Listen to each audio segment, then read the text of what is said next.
Hello and welcome to another Vintage Camera Find and Fix video. So on this channel, I am documenting the digital cameras I found, where possible the ones that I fixed. And one of my personal goals is to help people understand their older digital cameras and help to prevent e-waste by fixing up old but still useful cameras. So today we're going to talk through one of the older Sony CyberShots. This is a Sony CyberShot DSC H70.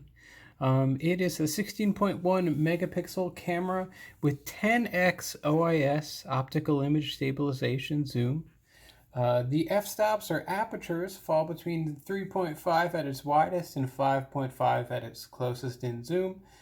The back of the device has a monitor with 3 inches of screen real estate, pretty large for the time when it was released, and the ISO can go up to 3200. Max shutter speed is 1/6000. The wide angle lens that it has is actually pretty nice, and I think it's a nice option. Originally retailed when it came out for around $300. You can find one on eBay or so for $50. If you're interested in that, you can certainly get something like this, and it could be a nice option for a point and shoot, a low-cost point and shoot with optical image stabilization. So at the top here, you'll see the zoom as well as shutter button up here, and on-off your microphone. You'll also see the scene selector dial or mode selector dial. At the top of that scene selector dial, you'll see the scene button. You'll also see the intelligent auto, that's that green icon. The P for program, M for manual. So a lot of these point and shoots do not have a manual mode, but this one does. It's a very nice option to know about. You have your panorama, so you can stitch together, this camera will stitch together panoramas for you. And then you also have a video mode, and this will shoot in HD video. And so that was pretty revolutionary at the time, especially for its size. So this is a compact travel zoom type camera. So when I turn it on, you'll see that zoom lens pop right out. Its startup time is quite quick, so let me do that again just to show you. From off to on, so if I press it now, it's about a second, maybe 2 seconds or so there. And so by default, the menu, the back buttons here, the buttons you have that you can see here, are actually relatively simple. So you have your playback button at the top. If there was one thing I would say is a negative about this camera, it's that by default you cannot see some of these buttons very well. This is the display button to modify what is on the display. You can choose normal to display some information. This will allow you to turn on the flash, on or off the flash, this button here. Down here is the timer, so if you want to take a selfie, you can set a self timer. Before we had front-facing cameras, we had selfie timers. So that will count down the time needed for you to complete a selfie. And then smile shutter exists. So if I switch to a non-video mode, just say the intelligent auto here, I can have it search for a smile. So it will look to see if there's a smile. And if it finds a smiling face, it will take a photo. And so this is a early face tracking that Sony was working on.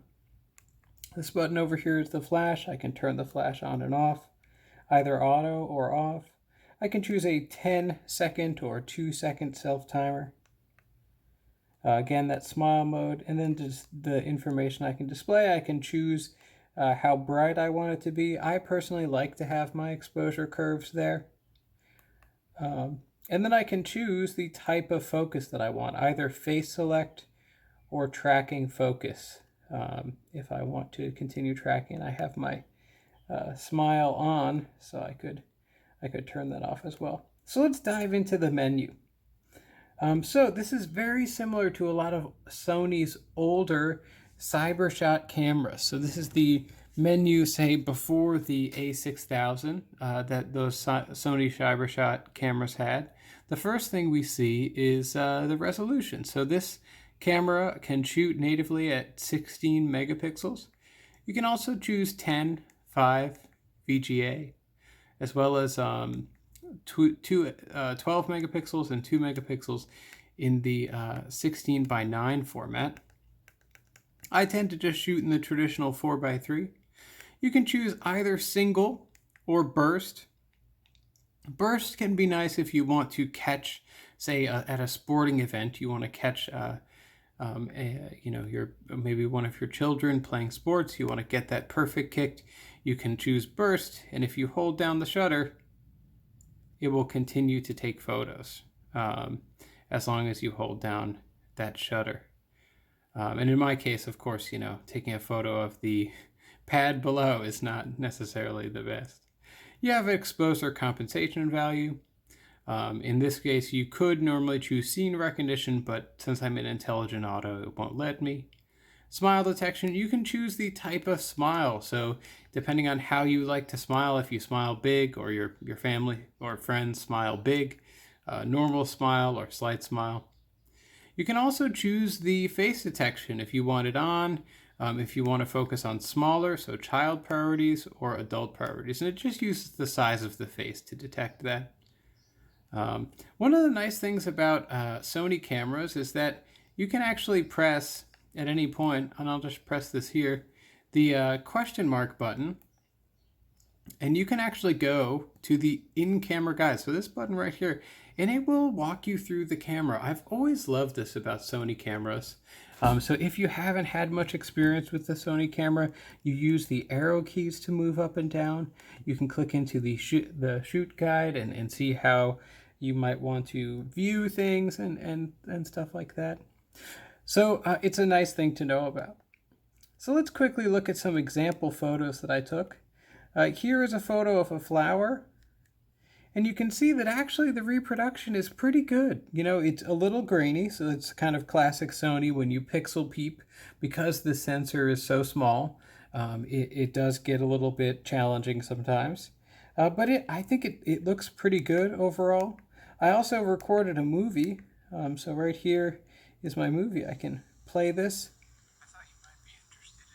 And I'll embed this in a bit, but it's pretty nice. It has a speaker. You can play back the movies. Honestly, I like this a lot. My main camera is a Sony a6000, and I think this camera is an excellent portable travel companion. Having that 10x zoom without needing to go and grab my full camera, or in the case of something like the WX300, having a 20x zoom in a compact package, these cameras provide a lot for the amateur or just getting started photographer for a really minimal amount. You may be interested in seeing the manual mode, I realize, so let me show you that very quickly.